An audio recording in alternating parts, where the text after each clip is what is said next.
Hello viewers, আমি দেবাশিস ইতিহাস চর্চার ক্লাসে তোমাদের স্বাগত জানাই।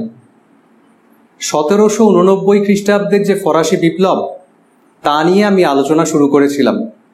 আজকে আমার আলোচনার বিষয় হচ্ছে বিপ্লব পূর্ব ফ্রান্সের রাজনৈতিক পরিস্থিতি কী ছিল। এ প্রসঙ্গে প্রথমেই যেটা দেখব তা হচ্ছে ফরাসি রাজতন্ত্র কেমন ছিল। বিপ্লবের পূর্বে প্রায় কয়েকশো বছর ধরে ফ্রান্সে রাজতান্ত্রিক শাসন ব্যবস্থা চালু ছিল। বুর্বো বংশের রাজারা বংশানুক্রমিকভাবে ফ্রান্সের শাসন করতেন। তারা ঈশ্বর প্রদত্ত ক্ষমতায় বিশ্বাসী ছিলেন। এই শাসকরা ছিলেন স্বৈরাচারী। কি এই স্বৈরাচারী শাসন? যখন আইন, শাসন ও বিচার, প্রশাসনের এই তিনটে পিলার কোনো একজনের হাতে চলে আসে, তখন সেই শাসককে বলা হয় স্বৈরাচারী শাসক। তো ফ্রান্সের শাসকরা ছিলেন সমস্ত আইনের উৎস, বিচারের প্রধানেও তারা ছিলেন এবং দেশকে তারা শাসন করতেন আমলাতন্ত্রের মাধ্যমে। যে কোনো মন্ত্রী এবং আমলাদের নিয়োগ ও পদচ্যুতি তারা করতে পারতেন। সেনাবাহিনীর প্রধানও ছিলেন ফরাসি সম্রাট। লেত্র দ্য ক্যাশে নামক এক প্রকার গ্রেপ্তারি পরোয়ানা জারি করে ফরাসি সম্রাট যে কোনো ব্যক্তিকে গ্রেপ্তার করতে পারতেন। আবার লেত্র দ্য গ্রেস নামে আরেকটি আইনের মাধ্যমে যে কোনো দণ্ডাজ্ঞা প্রাপ্ত ব্যক্তিকে ফরাসি সম্রাট তার শাস্তি মুকুব করে দিতে পারতেন। এই যে ফরাসি স্বৈরাচারী রাজতন্ত্র, তা চূড়ান্ত রূপ লাভ করেছিল সম্রাট চতুর্দশ লুইয়ের সময়ে। তাকে বলা হতো সূর্য রাজা বা সান কিং। তার সময় ফরাসি রাজতন্ত্র এক চূড়ান্ত মর্যাদা ও গৌরবের আসনে উন্নীত হয়েছিল। চতুর্দশ লুই প্যারিস থেকে ভার্সায়ে রাজধানী স্থানান্তর করেছিলেন এবং সেখানে এক বিলাসবহুল রাজপ্রাসাদ ও রাজদরবার তৈরি করেছিলেন, যা সমস্ত ইউরোপবাসীর মধ্যে বিস্ময়ের উদ্রেক তৈরি করেছিল। তিনি ইন্টেন্ডেন্ট নামক এক সুদক্ষ আমলাতন্ত্র তৈরি করেন এবং এই আমলাতন্ত্রের মাধ্যমে পুরো দেশকে উনি নিজের কন্ট্রোলে রাখার চেষ্টা করেছিলেন।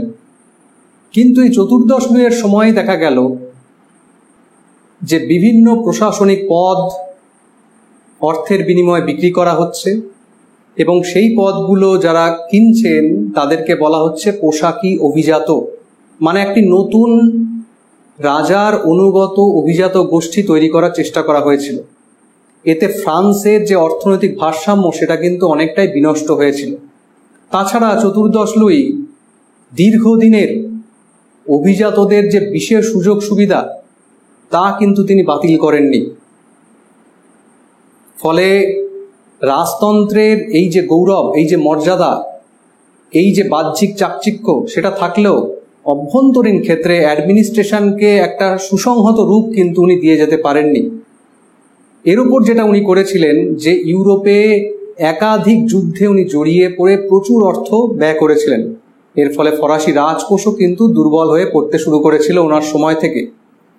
ওনার অন্যতম মন্ত্রী কোলবার্ট চেষ্টা করেছিলেন যে এই পরিস্থিতি থেকে উত্তরণের, কিন্তু তিনি সফল হননি। চতুর্দশ লুইয়ের পর তার উত্তরাধিকারী হিসেবে বসলেন পঞ্চদশ লুই। তিনি কিন্তু ছিলেন অযোগ্য, অপদার্থ এবং আরামপ্রিয় মানুষ। তার এই আরামপ্রিয়তার জন্য তাকে বলা হয় প্রজাপতি রাজা বা বাটারফ্লাই মোনার্ক। তিনি তার ব্যক্তিগত সুখ স্বাচ্ছন্দ্য শখ আহ্লাদ নিয়েই ব্যস্ত থাকতেন। তার উপপত্নীদের সহচর্যে তিনি জীবনযাপন করতেন।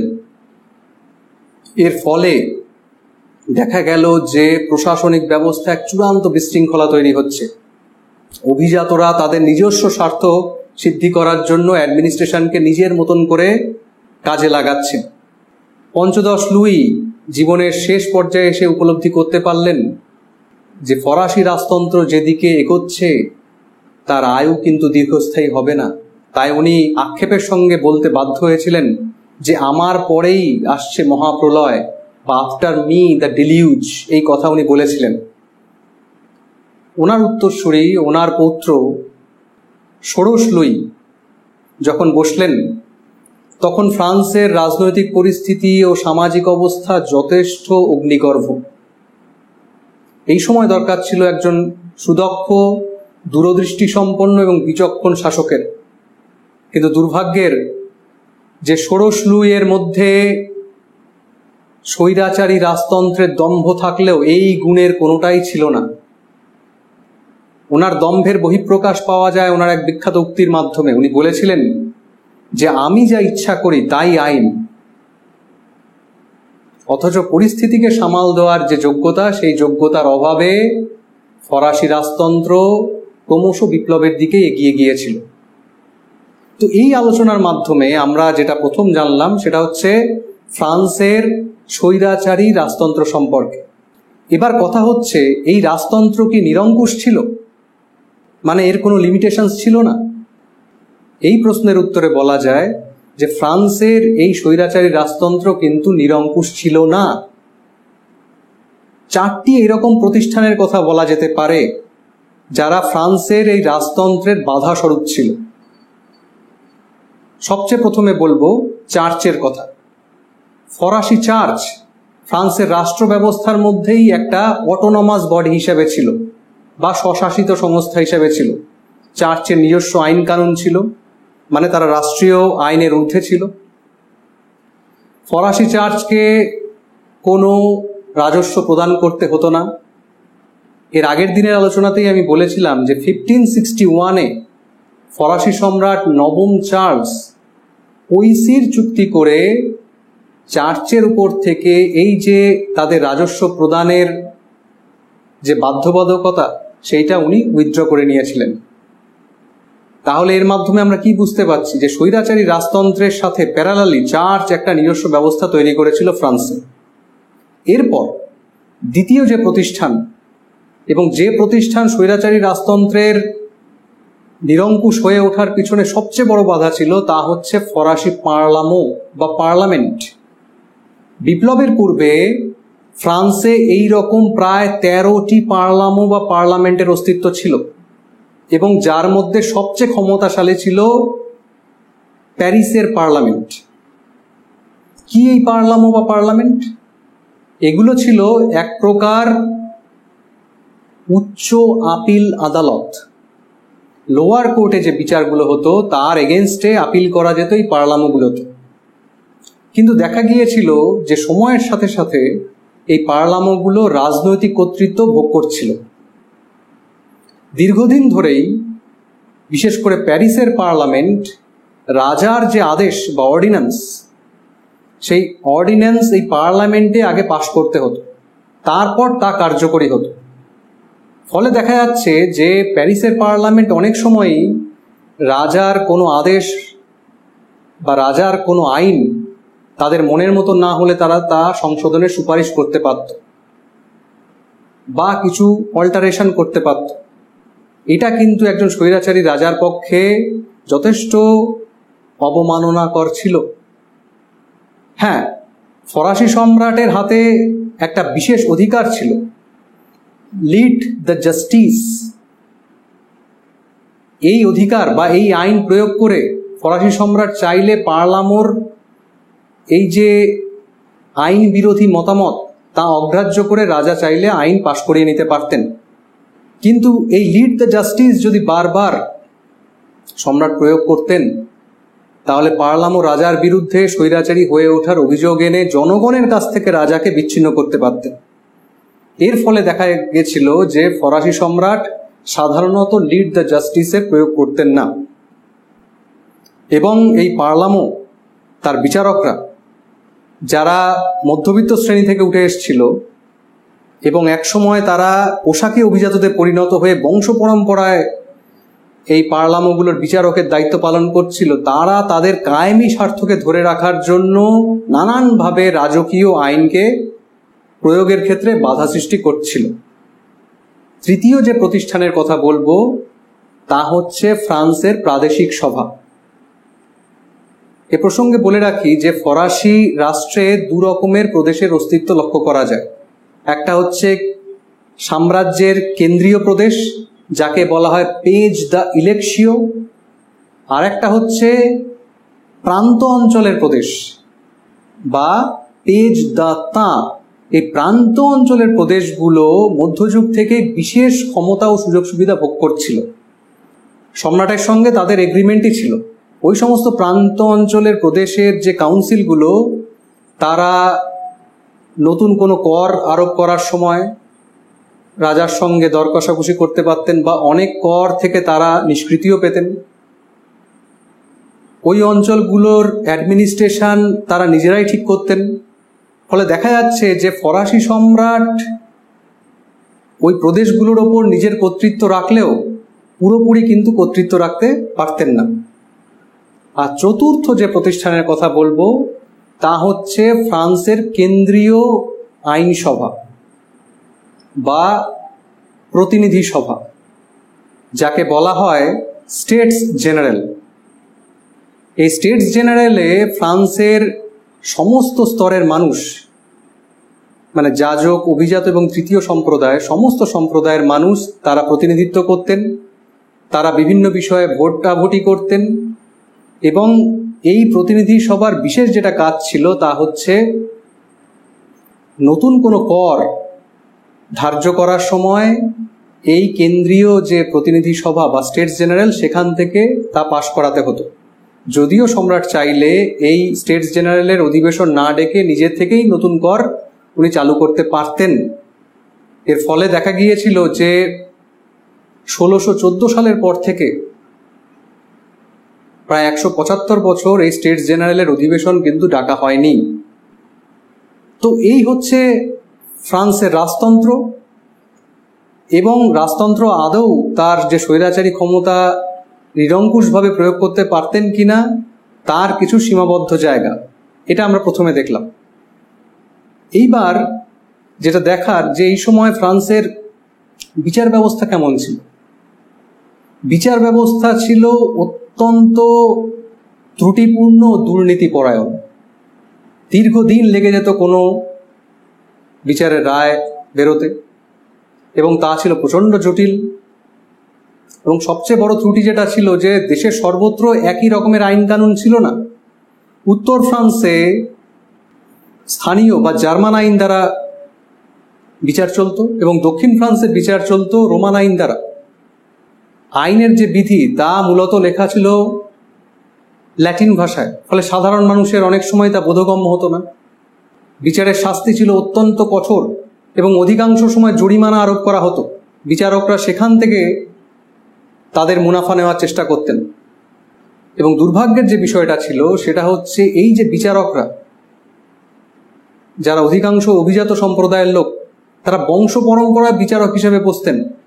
ফলে এখানে বিচারকের যোগ্যতা মাপকাঠি ছিল তার বংশমর্যাদা।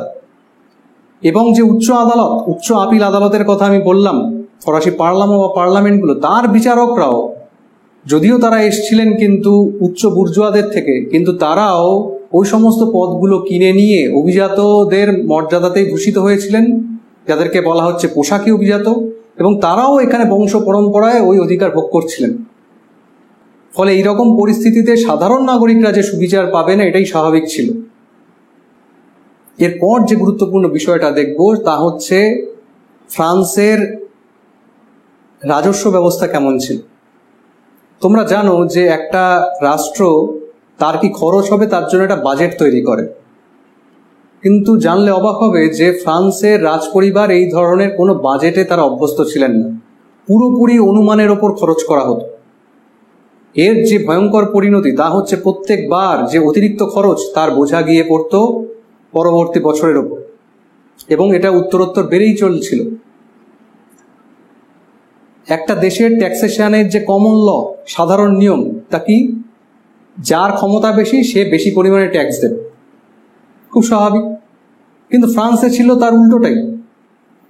সেখানে দেখা যাচ্ছিল যাজক এবং অভিজাত এই যে দুই সম্প্রদায়, তারা প্রচুর সম্পদশালী, তাদের অনেক ক্ষমতা আছে, অথচ প্রত্যক্ষ এবং পরোক্ষ করের অধিকাংশ থেকেই তারা মুক্ত ছিল। যাজকরা কোনো কর দিতেনই না, একটা স্বেচ্ছাধীন কর তাদের ছিল, সেটা তারা দিতেও পারতেন, নাও দিতে পারতেন। অভিজাতরা পরোক্ষ কর তাদের দিতে হতো এবং প্রত্যক্ষ করও অনেকগুলো তাদের ওপর আরোপ করা হয়েছিল। কিন্তু নানানভাবে, নানান কৌশলে তারা সে সমস্ত কর ফাঁকি দিতেন। ফলে করের সমস্ত বোঝা গিয়ে পড়েছিল তৃতীয় সম্প্রদায়ের ওপর, যাদের ক্ষমতা কম অথচ রাজস্বের বোঝা বেশি। এখানে আরেকটা বিষয় বলি, এই যে পরোক্ষ কর ফ্রান্সে চালু ছিল, তা আদায়ের ক্ষেত্রেও একটা ত্রুটি ছিল। পরোক্ষ কর আদায়ের জন্য বিভিন্ন প্রদেশগুলোতে যে কর্মচারীদের নিয়োগ করা হয়েছিল তাদেরকে বলা হতো ফার্মার্স জেনারেল। অনেকটা তাদের কাজ ছিল ইজারাদারের মতন। রাজা 1 বা 2 বছরের জন্য তাদেরকে একটা নির্দিষ্ট রাজস্বের পরিমাণ দিয়ে দিতেন। তো দেখা যেত তারা অনেক সময় অত্যাচার করে সাধারণ প্রজার কাছ থেকে অনেক বেশি রাজস্ব আদায় করতেন, কিন্তু অনেক কম রাজস্ব তারা রাজকোষে জমা দিতেন। এতে রাজকোষে সঠিক পরিমাণে রাজস্ব জমা পড়তো না। এই প্রসঙ্গে আরেকটা কথা বলা দরকার, যে ফরাসি আমলাতন্ত্র, যে ফরাসি আমলাতন্ত্রের মাধ্যমে সম্রাটরা পুরো রাষ্ট্রকে কন্ট্রোল করার চেষ্টা করতেন, তার মধ্যে সবচেয়ে উল্লেখযোগ্য হচ্ছে ইন্টেন্ডেন্ট। এই ইন্টেন্ডেন্টরা সমস্ত প্রদেশগুলোর ওপর তারা কন্ট্রোল রাখতেন। দেখা গিয়েছিল চতুর্দশ লুইয়ের পর থেকে পঞ্চদশ এবং ষোড়শ লুইয়ের দুর্বল শাসনকালের সময় এই ইন্টেন্ডেন্টরা প্রচণ্ড প্রভাবশালী হয়ে উঠছিল, প্রচণ্ড ক্ষমতাশালী হয়ে উঠছিল, এবং এই ইন্টেন্ডেন্ট পদও ক্রমশ অভিজাতদের হাতে চলে গেল। এরা সাধারণ মানুষকে এত অত্যাচার করত যে সাধারণ মানুষ এদের নেকড়ে বাঘের সঙ্গে তুলনা করতে শুরু করেছিল। তো এখানে এই আলোচনার মাধ্যমে আমরা কি দেখছি, যে ফরাসি রাজতন্ত্র এবং যে রাজতান্ত্রিক ক্ষমতা তা ক্রমশ দুর্বল হয়ে পড়তে থাকার ফলে যাজক, অভিজাত, এই 2 সম্প্রদায় যারা বিশেষ সুযোগ সুবিধা ভোগ করছিল, তারা ক্রমশ তাদের অধিকারকে, ক্ষমতাকে বাড়িয়ে নিতে লাগলো। অভিজাতরা অ্যাডমিনিস্ট্রেশনে সমস্ত জায়গা নিজস্ব কন্ট্রোল তৈরি করলো এবং চূড়ান্ত এক বিশৃঙ্খল পরিস্থিতি তৈরি করলো। এই বিশৃঙ্খলাতে শুধুমাত্র সুবিধা হচ্ছিল তাদেরই, তাদের বিশেষ অধিকার সুরক্ষিত হচ্ছিল, কিন্তু সাধারণ মানুষ দিনে দিনে বঞ্চিত, শোষিত এবং নিপীড়িত হতে লাগলো, যার ফল সাধারণ মানুষের মধ্যে এই ব্যবস্থা সম্পর্কে প্রচণ্ড বিদ্বেষ ও ঘৃণা সঞ্চারিত হতে লাগলো। তো এই রকম পরিস্থিতিতে প্রয়োজন ছিল এমন এক দূরদৃষ্টি সম্পন্ন ও বিচক্ষণ শাসকের, যিনি অষ্টাদশ শতকের জ্ঞানদীপ্তির আলোকে আলোকিত হয়ে প্রজাস্বার্থে বা বৃহত্তর প্রজাস্বার্থে এবং তাদের মঙ্গলের চিন্তা করে কোনো রাজনৈতিক পদক্ষেপ নিতে পারতেন। কিন্তু দুর্ভাগ্যের যে ফরাসি সম্রাট ষোড়শ লুইয়ের মধ্যে সে গুণ কিন্তু ছিল না। এর ফলে উনি পরিস্থিতিকে কিন্তু বিপ্লবমুখী করে তুলেছিলেন। তাহলে এই ছিল আজকে ফ্রান্সের বিপ্লবের পূর্বে রাজনৈতিক পরিস্থিতি সম্পর্কে একটি সংক্ষিপ্ত ধারণা। নেক্সট ভিডিওতে আমরা দেখব যে বিপ্লবের পূর্বে ফ্রান্সের অর্থনৈতিক অবস্থা কেমন ছিল। তাহলে আজকের আলোচনা আমি এখানেই শেষ করছি। দেখা হচ্ছে নেক্সট ভিডিওতে। বাই।